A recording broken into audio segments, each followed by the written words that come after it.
Napayak din ako doon sa sinabi niya. Sabi ko parang wala ata ako silbi sa inyo. Bakit gano'n ang sinabi ng anak ninyo sa laban sa trabaho ko? Oo, masakit pa rin sa akin ang ginawa ng anak ko. Pero hindi ko rin naman siya masisisi.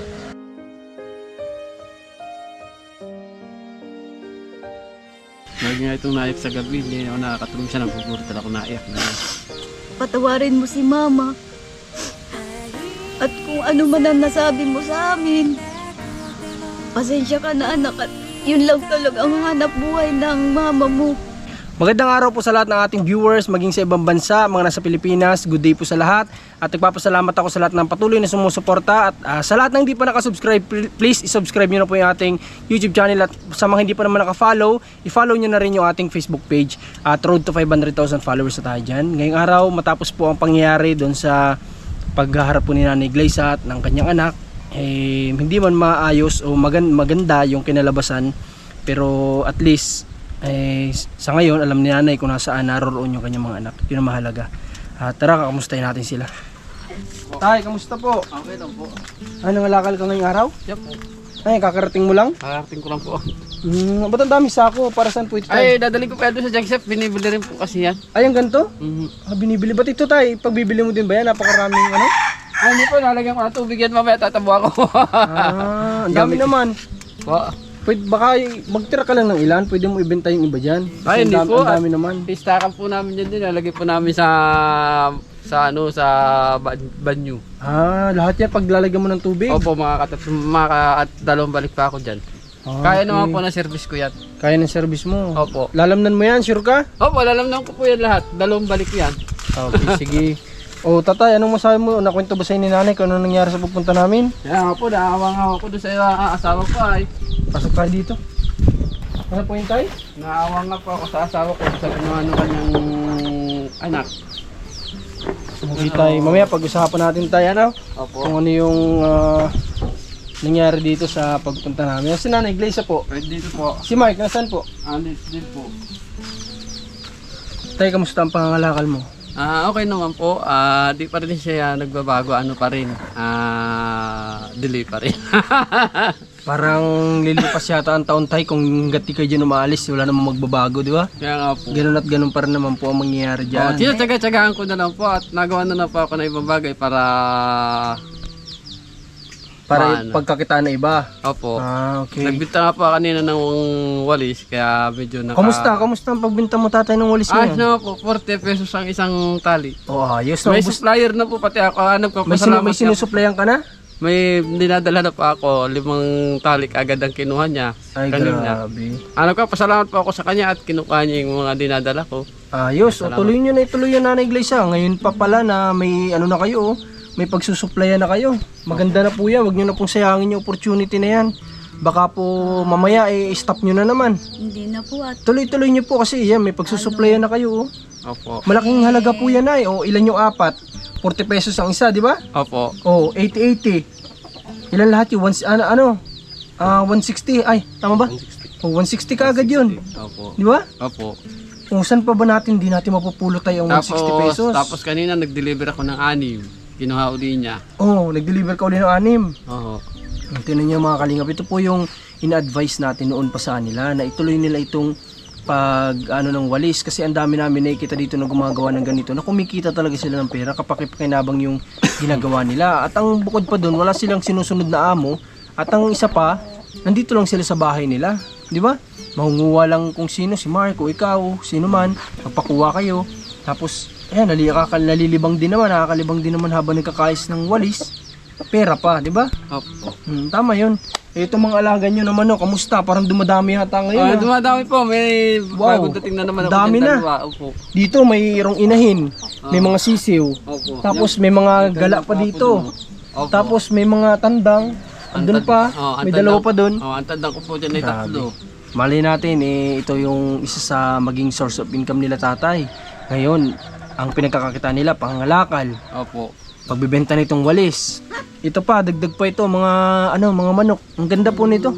May pagpatuloy sana nila. Ano po, isa, dalawa yan. Malalaki na din. Tingnan nyo, ang ganda. Basta nagtatanim-tanim na rin ako. Nagtatanim-tanim ka na din.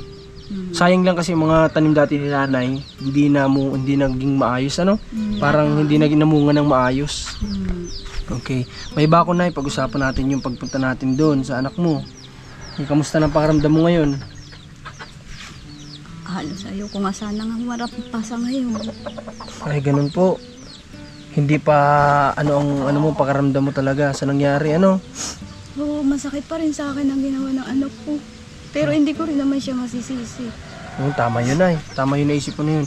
Hindi natin siya masisisi kasi nangyari nga yung mga ganitong bagay. Na hindi naman natin, kung hindi mo man talaga ginusto, kasi nga, nakiusap naman talaga sa iyo. Kung nakiusap talaga sa iyo yung, anong tawag doon, manugang o ano? Biyanan mo. O kung nakiusap talaga sa iyo, na huwag mo nang kunin at di mo naman alam na wala na pala. Di ba? Oo, wala talaga akong kaalam-alam. Yan ang hindi niya maunawa ang anak kong iyang Noon pa panganay. namin yung gustong kuhain. Noon pa. Bago kami magsama. Sabi ko, be, kunin mo na kaya yung tatlong anak mo, yung anak mo doon para maalagaan natin ng ayos. At smart naman kaya kung alagaan. Kaya ko rin naman magsikap ng para sa pambaon-baon niya araw-araw. Kaso hindi ko rin maintindihan kung bakit ginanyan ako ng anak ko. Pero kahit pa paano, ina pa rin niya ako. Ako pa rin ang nagluwal sa kanya. Mabuti na nga Parang po at araw siguro, maintindihan din niya pag naging isang ina na rin siya katulad ko. Yun po nanay ang talagang pwedeng mangyari noon. Marami din tayong viewers na nagsabi niya na ang pwede talagang ma-realize niya yan balang araw kapag ina na rin siya. Doon niya yan mararamdaman. Sobrang sakit hanggang ngayon ang ginawa ng anak ko yak. sa akin. Paano? So, hindi ko pa rin matanggap. Hanggang ngayon, iyak ako ng iyak. Lagi nga itong naiyak sa gabi, hindi ako nakakatulog siya, nagugurtal ako naiyak na. Ay, ganun? Ako natutulog na sabi ko, bigla na naiyak to. Ay, kaya ano ba, may trabaho ko bukas, hindi mo ako patulugin.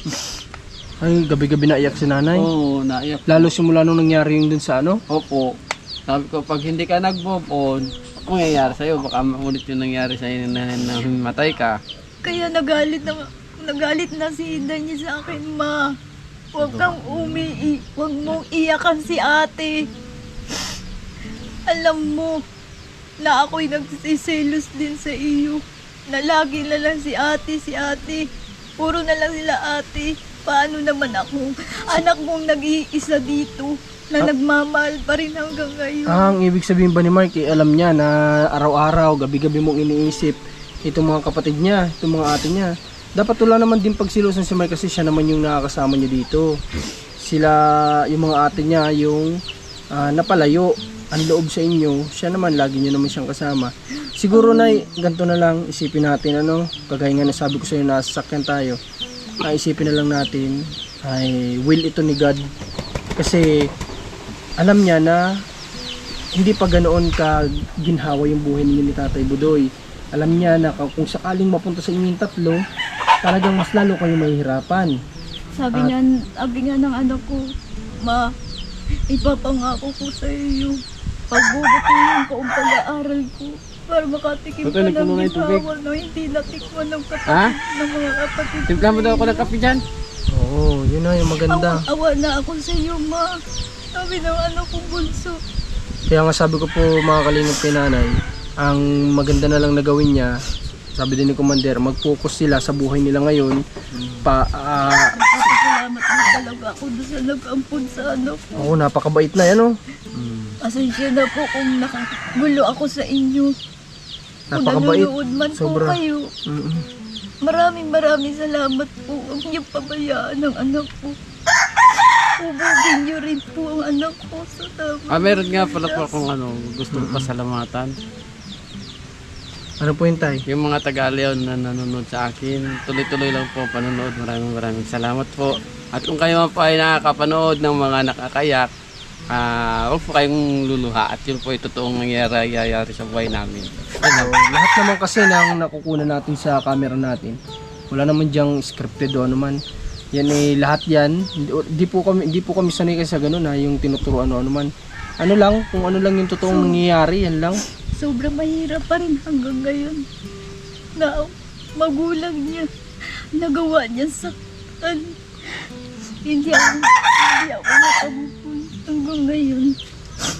Grabe, ano? Oh, salamat anak. Masakit sa isang magulang. Nasaktan niya. Ng ganito. Hindi ka makape? Nanay, ganito lang, basta yun lang isipin natin. At least, nangyari yung ganito, kahit pa paano nakapag-aral po yung mga anak nyo, ano? Magpapasalamat pa rin ako sa mga taong tumulong sa anak ko. Lalo-lalo na yung nanay-nanayan ng anak kong si Chantal. Maraming salamat. Hindi mo pinababayaan ng anak ko. Yun po yung una, yun po yung sumunod sa inyo na naging asawa nung mister nyo? Eh, sino yung nanay-nanayan na yun? Ano nyo yun? Hipag po. Ah, siya na yung nagkukup dun sa isa. Maraming salamat din po dun sa isa niyang kapatid na nasa Alabat. Huwag niyong pabayaan si Joanna. Mahal na mahal ko ang mga anak ko. Walang inang hindi nagkalimot sa anak. Hanggang ngayon, hindi ko makalimutan ang mga anak ko. Kaya nga kami pumunta doon kasi nga tinatanong namin every time si Nanay Glaysa, ano ba yung Nanay Glaysa yung reason? Bakit ka ba ganyan? Ba't ka namamayat? Hindi ka naman ganyan dati. Tapos yung nga sinasabi niya na lagi daw niyang iniisip yung mga anak niya. Lagi daw, gabi-gabi daw siyang hindi halos makatulog, naiisip niya kung ano nangyari. Lalo na nung nalaman niya na nagkahiwa-hiwalay, mas lalo sigurong hindi pinatulog si Nanay Glaysa noon. Kaya nga sabi ko, maganda sigurong gawin natin, hanapin natin yung mga anak at nang mabawasan kahit paano yung pag-iisip ni Nanay Glaysa tungkol sa mga anak niya. Kaya nga po talagang tsinagaan namin nung unang araw na hanapin, kaso nabigo kami noon. At ito na nga, yun na nga yung sumunod na nangyari. Nasabi namin si Nanay Glaysa lang makakapagturo sa atin dahil siya yung nakakaalam ng lugar. At yun nga, yun na yung nangyari. At nanay, ano lang dapat nung time na yun siguro hindi mo rin napigilan yung bugso ng damdamin mo, ano yung naramdaman mo. Siguro pagramdam mo nga nabastos ka bilang ina, pero dapat hindi natin muna napagbuhatan ng kamay yung anak mo. Anong gusto mo sabihin sa kanya sa nangyari na yun? Baka mo mapanood. Kung nasa school ka man, patawarin mo si mama. At kung ano man ang nasabi mo sa amin, pasensya ka na anak. At yun lang talaga ang hanap buhay ng mama mo. Papasalamat din ako sa tatay-tatayan ni Daniel dahil hindi siya sumuko kahit ganyan siya. Sana naman maunawaan mo ako. Kasi parang nagagalit yung anak mo na kumbaga maayos daw yung buhay mo dapat doon sa Santa Elena. Pinili mo si Tatay Budoy, kaya naging ganito yung buhay. Ano masasabi mo doon ay sa ganung ano? Alam mo Nini, mas pinili ko ang buhay na ganito kaysa sa buhay kong noona na natatamasa ko. Pero hindi naman malaya anak. Hindi talaga malaya. Sa totoo lang, hindi ako naging malaya sa pamilya natin anak. Sa bawat sermon nila sa akin, lalo na akong pinanghihinaan ng loob. Simulat nung makilala ko si Unad na inaayawan mo, doon naging maganda ang buhay ko, naging malaya ako, lahat nagagawa ko. Naging masaya kumbaga. Ano po ba na yung mga, pero ito naman ay mga gusto mong gawin, hindi naman ito tungkol sa mga bad things o mga masamang gawain, yung kagaya ng pag-iinom, hindi naman yung ganon ang ibig mong sabihin. Kasi mamaya baka ma-misunderstanding ng mga viewers natin na gusto mo maging malaya, na magawa mo lahat, makapaglakwat siya, ganyan. Ano po bang ibig sabihin mo doon sa pagiging malaya na gusto mo noon? Naging malaya ako kasi nagawa ko na ang gusto ko. Ayan. Nagkaroon ako ng sariling bahay na pwede kong magawa ang gusto ko sa pamamahay kong sarili. Ang gusto siguro ni Nanay Glaysa yung bawat kilos niya, yung walang nagdidikta o ano man. Kasi siguro ang gusto lang din naman ng mga kamag-anak ni Nanay yung payo na mapabuti din si Nanay. Kaso nga lang, siyempre iba-iba naman po ang tao. Kung si Nanay ang gusto niya may mga tao kasi na ganyan na ayaw yung palaging may naririnig, di ba? Gusto nila, basta kikilo sila. Iba-iba naman kasi ang tao tayo, May mga tao nga na ganyan, na ayaw laging may naririnig. Basta ang gusto niya, kikilos ako, kikilos ako. Huwag mo na akong kailangang pagsabihan ng salitaan ng kahit naman po ako, kikilos po ako sa gusto ko kilos na hindi na ako magpapaano sa kanila, magpapandikta. Okay, yun, may mga ganun talaga. So ganun siguro yung personality ni Nanay Glyza. Kaya hindi niya natiis yung ganun na may nagpapayo sa kanya o may ano, basta hindi natin masabi. Pero sa nakikita ko ganun. Kaya nga po sa awa ko dito, sabi ko, babe, magsama na kaya tayo, kuhanin na kita dun sa inyo. Kinuha ko na ito. Ako ang kusang sumama kay Unad. Walang nagpilit. Pilit. Kaya kung pipilitin niyo akong pauwiin sa mundo ko, ayoko na. Okay ka na, basta nanay sa madaling salita, okay ka na nakabukod kayo. Doon ka masaya. Doon ako masaya. Sabi nga, hanggat wala tayong natatapakan na tao, kung saan tayo masaya, doon tayo, yun ang gawin natin. Ano? Sabi nga ng iba, aanin mo pa ang bahay na bato kung ang nakatira naman ay mga kwago. Pero ang bahay na kubo, totoong tao. Totoong tao ako. Sa mga kamag-anak ni Yago, ito lang po masasabi ko, huwag po kayo mag-alala at hindi ko po pababayaan na magina. Tutuloy-tuloy po namin ang buhay na ganito.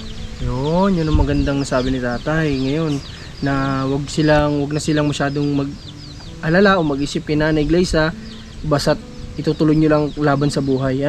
Kahit lang sa buhay. Si Tatay Budoy naman, nakita naman namin na napakasipag, walang araw na pahinga, talagang hanggat kayang kumilos, kikilos, kakayod. Yun nga lang talagang kulang at kulang pa rin dahil nga sa delay ng pagpapasahod sa kanya. Pero kung sa totoo lang, sa nakikita ko wala tatay, kung hindi madalas na nadidelay ito, okay ito sila may income din si Tatay Budoy kahit paano di ba? Talagang ang nagiging problema lang, syempre, kung ngayon nagtrabaho si Tatay Budoy at delay, hindi nabayaran ngayong araw, saan sila kukuha ng ibibili? Pero kung laging active ang pagbabayad sa kung ano man yung tinatrabaho ni Tatay Budoy, sobra-sobra sa kanya pa nang galing. Sobra-sobra. Kaso nga lang, dahil sa delay, tumatagal, umaabot ng ilang araw. Bago makuha. Na. Wala na, kapos na sila noon. Kaya yun nagiging problema. Pero sa totoo lang, yung sipag naman Tatay Budoy, kumikita din naman talaga. Wag silang mag-alala. At isang araw, itatayo na namin ang junk shop. Ayun, kahit anong mangyari, maganda. itatayo na namin ang junk shop namin. Kasi sabi ko nga kay Patuloy nanay, na buhay namin ngayon. Na wala nang sasablay. okay nay, tama yun. Ganyan po talaga dapat ang mindset natin. Kasi sabi ko nga, pinausap namin si nanay na sasakyan habang pauwi kami. Dapat, kung itinuloy nila yung kanilang junk shop Kaya noon nga po pa, yung timbangan ko, laging nandyan, laging malinis yun.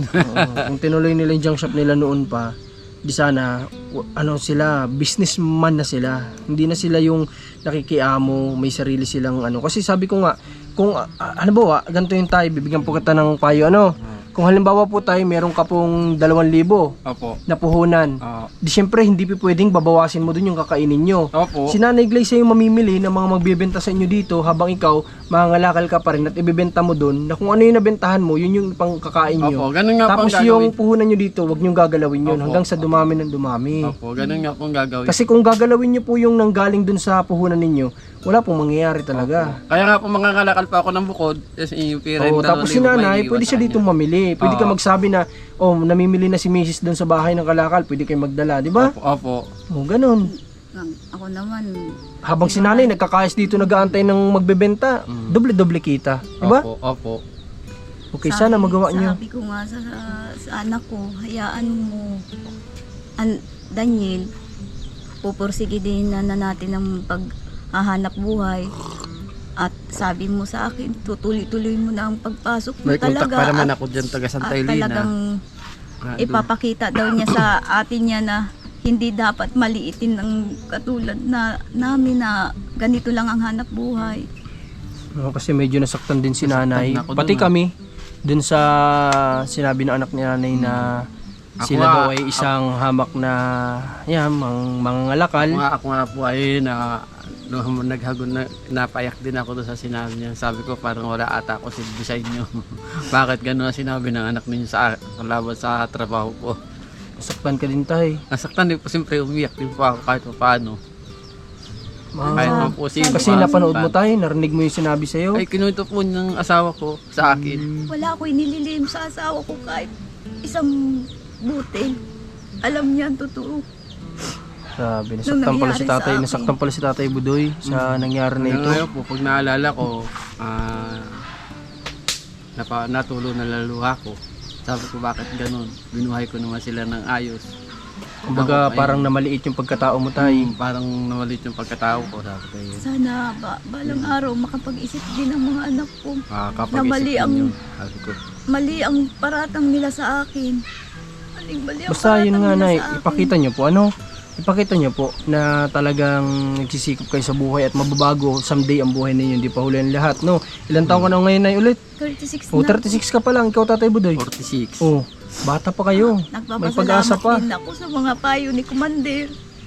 Tinatandaan ko yung payo ni Commander para sa akin. Maraming salamat.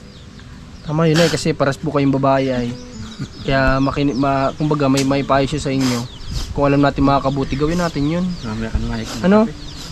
Di bali po, Nay, na wala akong marinig sa inyong salita tungkol sa kung ano yung gusto nyong gawin. Ang mas mahalaga sa akin yung nakikita ko. Ano? Okay. Kaya So- pinipilit ko talaga kahit anong trabaho gagawin ko. May pakita ko lang sa anak ko na hindi ako habang buhay ba sa ruero. Opo, Nay, tama yun. Ito sa nakikita ko sa buhay ninyo, Nay. Kahit paano po, nagsisimula na po yung pag-improve ninyo. Nakikita ko itong mga hayop na to, itong mga manok na to. Pwede maging source of income. Opo. Itong paggagawa nyo ng walis na kumikita na kayo ngayon, source of income. Nagpapasalamat nga rin ako sa matanda kahit pa paano binigyan ako ng mga manok. Mga alagain, di ba? Dahil hindi na daw niya kaya talaga mag-alaga ng manok. Kaya ipinasa na sa inyo. O yung iba nasa kanya. Mm-mm. Yung iba, pinakaatay na sa amin. Ang tinutukoy nila si Tatay Conring na minsan natin natulungan kaso nga pina-stop tayo dito noon. At ayun nga, dahil din siguro sa hindi natin masabi kung wag na natin sabing utang na loob. Kumbaga kasi sila nanay nagtutulong din kay Tatay Conring, nagpapakain.